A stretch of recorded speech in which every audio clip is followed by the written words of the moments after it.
This is probably the most useful critical thinking hack I can share.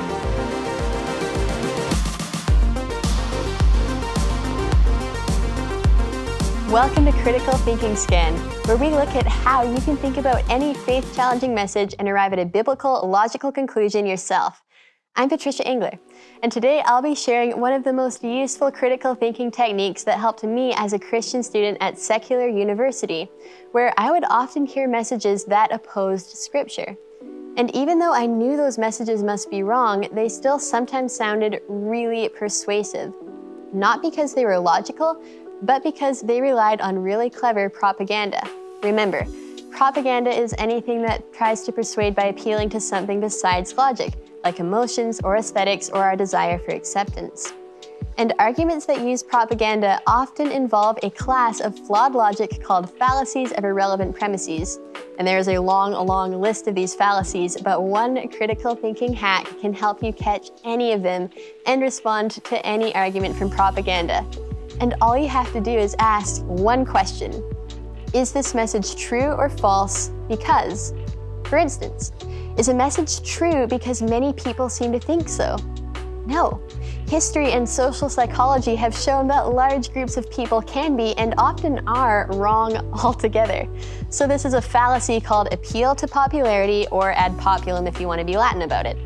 The number of people who believe something is irrelevant to whether it's true. Well, is a message true because someone smart or famous or wealthy said so? Again, no. These arguments all use different types of genetic fallacies, which claim that a message is true or false based only on the type of person who said it, rather than on the content of the message itself. Here's another one. Is a message true or false because it evokes strong emotions like fear or pity or anger or joy? Again, no. Arguments that try to persuade by appealing to people's feelings rely on different fallacies called appeals to emotion, when really, how a message makes you feel is irrelevant to whether it's true. Or how about this one? Is a message false because people can disagree about it? Again, not necessarily. For instance, different church denominations have different ideas about certain things that the Bible talks about, like worship or baptism, but that does not affect the truth of the Bible's teachings.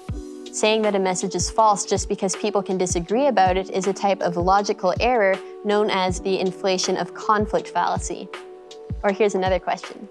Is a message true because it's communicated well? Many of my evolutionary professors were extremely eloquent, and they wove highly poetic stories about ape-like ancestors supposedly rising and walking upright and becoming the first humans.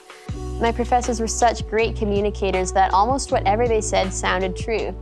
And I had to remind myself that a message isn't necessarily true just because it's eloquently expressed. Well, is a message true because people who disagree are called names? Again, no. Insulting a messenger does not affect the truth of a message. So attacking a message by attacking the messenger is called the Ad Hominem Fallacy, which is Latin for to the man.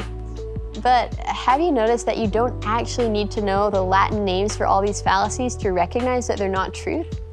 It's just like if you're weeding a garden, you don't need to know the Latin species names of all the different weeds to recognize that they're not the flowers you're looking for. And it's the same with logic. You just need to ask, is this message true or false because, and that can come off a lot more gentle in conversations anyway. I mean, do you really want to be talking to a friend who's like, bro, you just employed the ad populum fallacy? That probably wouldn't make you like them anymore. So just gently bring back everything to what truth is and where truth comes from. And remember, to even reason about truth in the first place, you have to assume that truth and reason and logic exist. Those are immaterial things that can't be measured. And like you can learn from the resources linked to this video, they require that the universe was created by a true and logical creator God.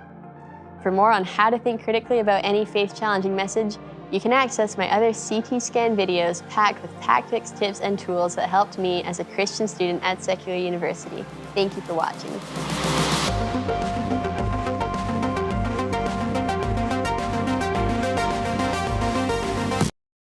Hey, it's Patricia.